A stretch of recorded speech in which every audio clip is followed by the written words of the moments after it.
Warning: motorsport is a dangerous activity. The events you're about to see were filmed in a controlled environment under the supervision of professionals. Do not attempt to recreate or reenact anything you see on this show.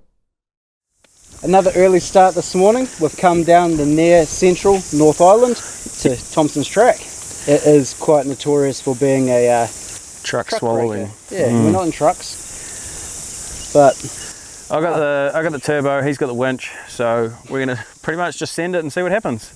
But that's enough waffling. I want to go get stuck in the mud. I'm Caleb Thompson. I'm Paul Hand. And this is Offroad Addiction.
Now this track's been around since the late 1800s. It used to be used as a stock route to get the cattle from the Waikato side to the Bay of Plenty side to the cattle yards so they could sell it and make some money.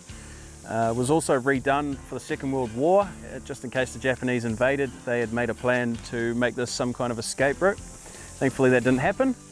But there's sort of two parts to the track. Do you want to explain, Paul? There's the easy side and the hard side. That's pretty much it. And Caleb has explained that we're on the easy side today, which isn't all that easy, just the other side is really bloody hard. Yep. So if you've got the balls, and Caleb doesn't, it's alright, he's going to recover me and I'm going to get stuck. Thompson's track is located 12 kilometres south of Te Aroha, crossing the Kaimai Ranges between Manawaru and Katikati. Motorbikes have used the track for decades, but it is now used extensively by four-wheel drives that come from all over the North Island to tackle the track. This has had a major impact to the condition of the track over the past 20 years. The easy Te Aroha side has a number of tough parts of the track, but all have some kind of bypass to help you get through a little easier. In the drier months, these become a walk in the park, but in the wetter winter months, even the bypasses become boggy and very, very slippery.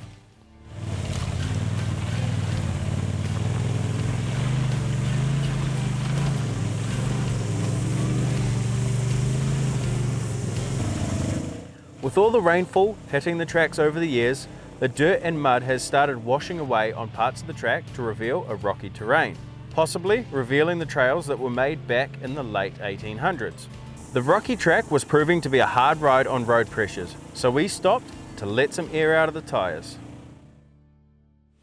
We were planning on trying to keep as much air in our tyres as possible. Now these things only run like, I think it's 14 pounds on the rear and 12 pounds on the front or something around that. So there's not a whole lot in them, but they are a lot smaller tyre.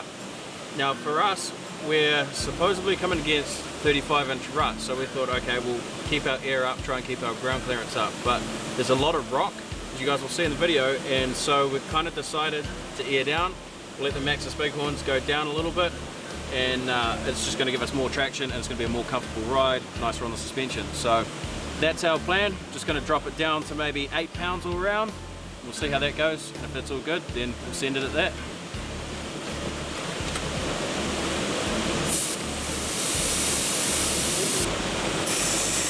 What are you going to drop to? 8? no, I'm going down to 12. Oh, factory, isn't it? Yeah. One thing that is an absolute bonus about living in New Zealand and it being such a beautiful country, you come to a cool stream like this, you're thirsty, you're hot, as much as I just want to lie in here and swim, but I can have a nice drink.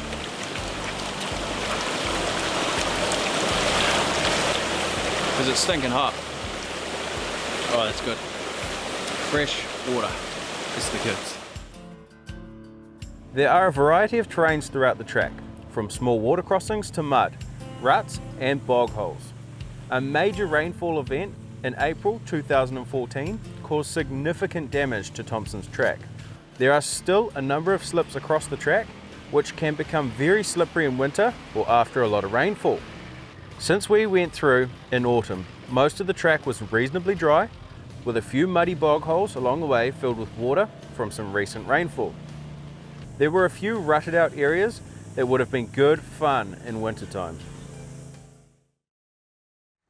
Off-Road Addiction TV is brought to you by Maxxis New Zealand, Force 4, Polaris New Zealand, and REDARC Electronics.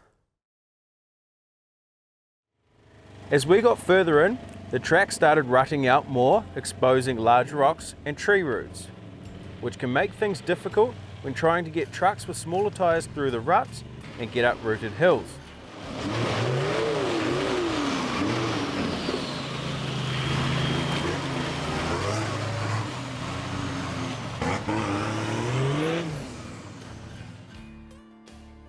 It was a lot easier in the Polaris units to get around due to them being so lightweight and nimble. I definitely cannot wait to get Project Tight Squeeze finished and out on the tracks. That hard side of Thompson's track is calling me. The build is going to be something a bit different. I want to put a lot of ideas into a little package and see where we end up, but I'm keen once it's done and it's proven to be reliable to get out and hit some of the hardest tracks we can find in this country. This, to me, is what fall driving is all about. We get to come out to beautiful spots like this, come and have some fun, get covered in mud, and along the way, beautiful scenery, waterfalls, we've got lush forests, and it just is so good.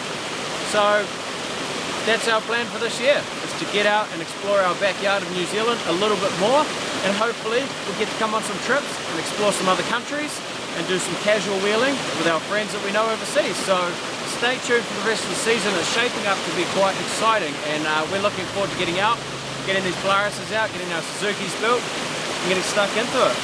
And here comes Paul. Been at the waterfall.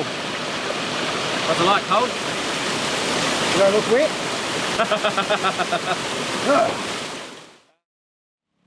There were a few rutted out spots along the track, which was a good excuse to pedal it through in the Razor Turbo, with one being particularly fun to speed along.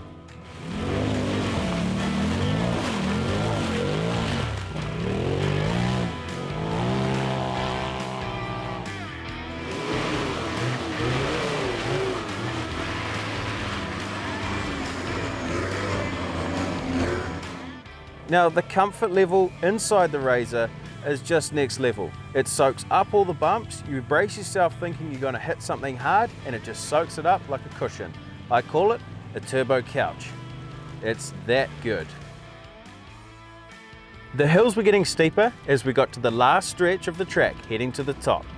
Once you get there, you can start going down the harder kari side, or turn around and head back down the way you came. There's also a selection of rutted out tracks you can take a stab at, which leads you up to a lookout with the most amazing scenic views.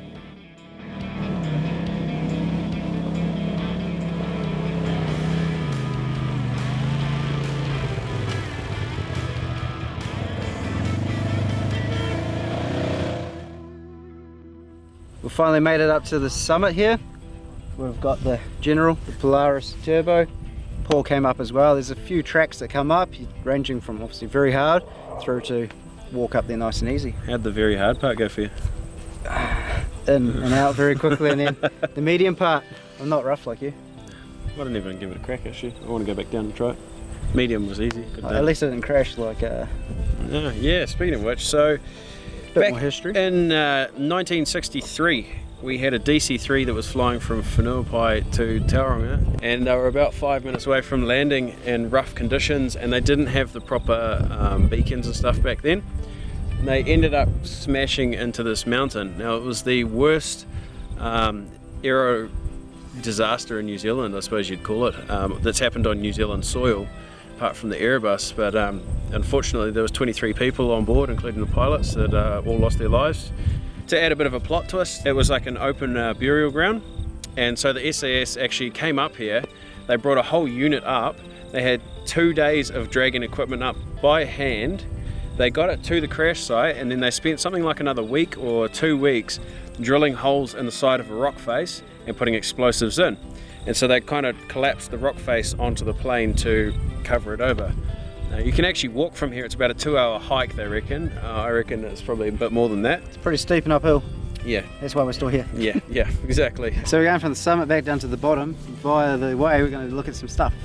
Yeah, so we're going to pop our nose into the caddy side, which is the hard side.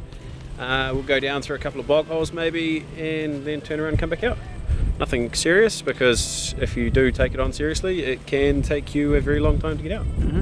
I just started a new job and they want me back Monday. Yeah, no, fair enough. Today being said though. And last time I did the track, I mean, I haven't been here in about 5 years, but last time I did this track, I think it took us 18 hours return from easy side to the hard side. We turned around at the massive bog and came back. And it's spares, tools, yes. recovery, and you want people to be there and help you. Mate, it's no joke, to be perfectly honest. So if you guys do come down and try and do the hard side, be warned that you do need some serious gear. Otherwise it can be a very serious recovery. Off-Road Addiction TV is brought to you by Factor 55, Motomuck, Big Brown Industries, and Trail Gear.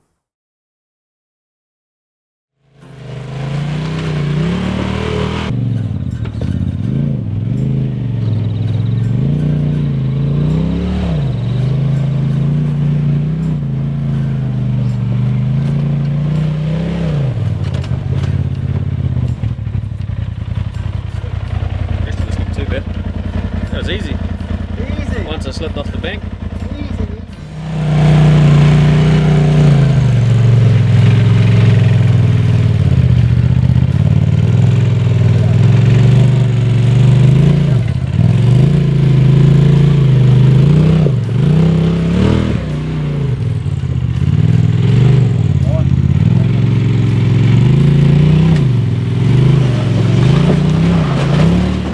We made our way back down the hill from the lookout, and after having a bit of a play around on the different tracks up to the lookout, we couldn't resist poking our nose down the Kati side to see how gnarly the track was.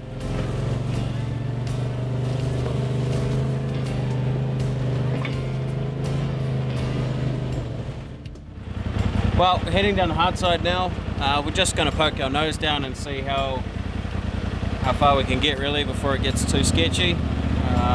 Got myself in the front, Paul with his GQ in the middle, and then Ginger Paul at the back with his Polaris General because he's got a winch. So just going to check it out a little bit, see what it's like. Haven't been in here about 5 years, but it's a pretty hardcore track at times. So see what it's got. See if we can get through some of the bog holes without winching. So I haven't got one.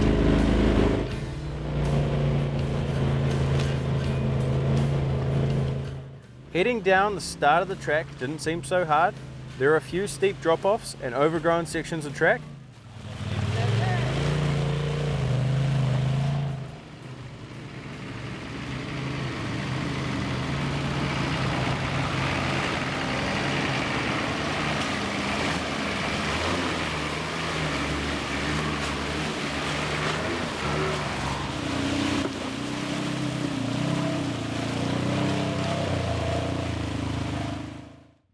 Getting another taste of the caddy side of the track, which I haven't seen in 5 years, definitely makes me want to finish the Zook, gather up a bunch of tough trucks and give it a proper attempt.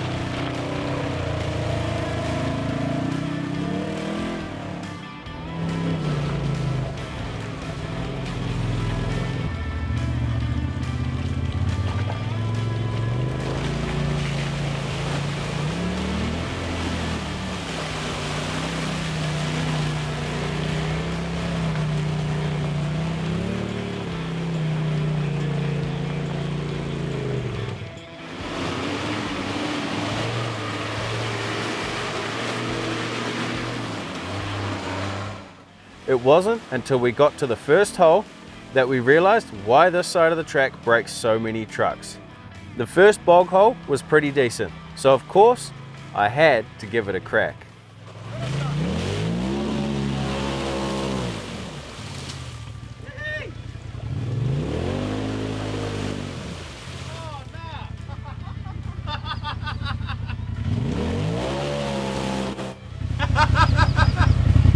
You went in really soft.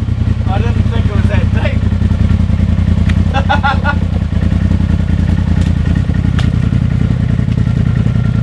It's a bit colder than I thought it was, a bit deeper than I thought it was.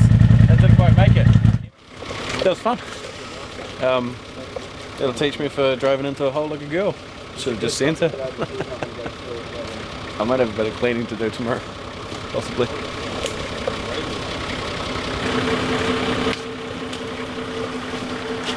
It's in there somewhere. It was pretty clear that if the Razor Turbo struggled to even get through the first bog, it would be a mission to get the General and the Heavy Safari through. So we recovered the Razor out backwards and turned around to head back down the easy side of the track.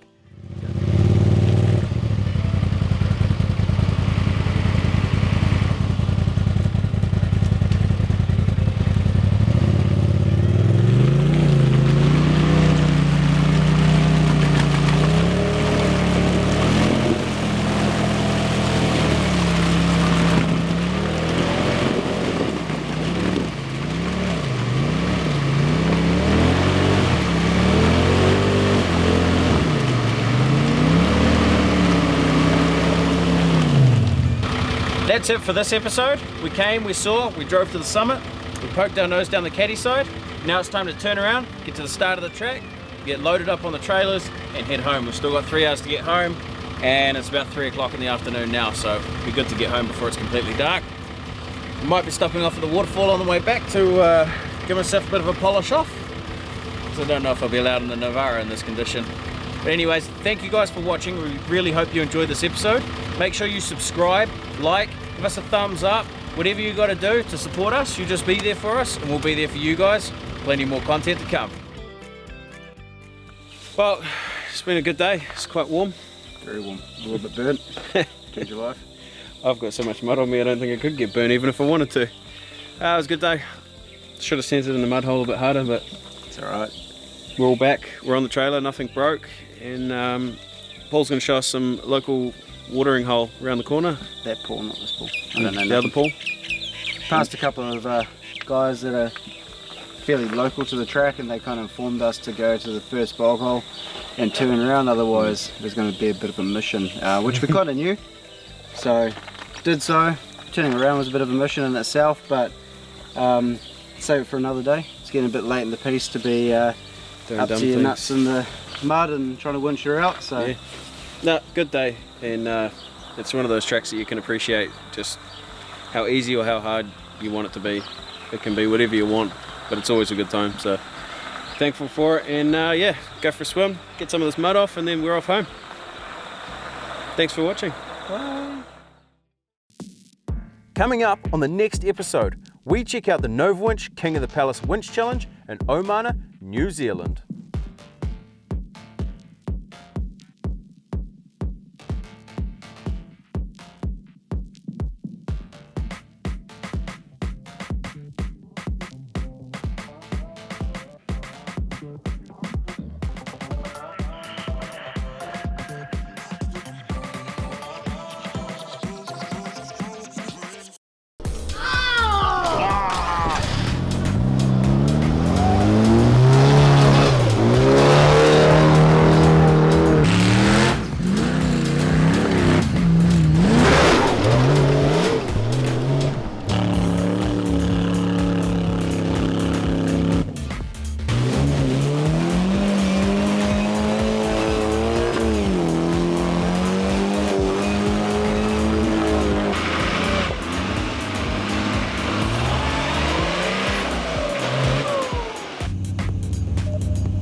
Basically, we've got the easy side, we're on the Waikato side. Let's do that again, eh? If you've got the balls, you send it down the other side. And I've done that once before and it was about an 18-hour round trip. But now Caleb's got no balls, so here we are on the easy side. Yeah, no, pretty much got married and that was it. It was just, yeah, finished. Let's go get stuck, 'cause I'm sweaty. Make sure you like, subscribe, and let us know what you thought about this episode and whether I should have sent it harder or whether I should have just given up before I went in.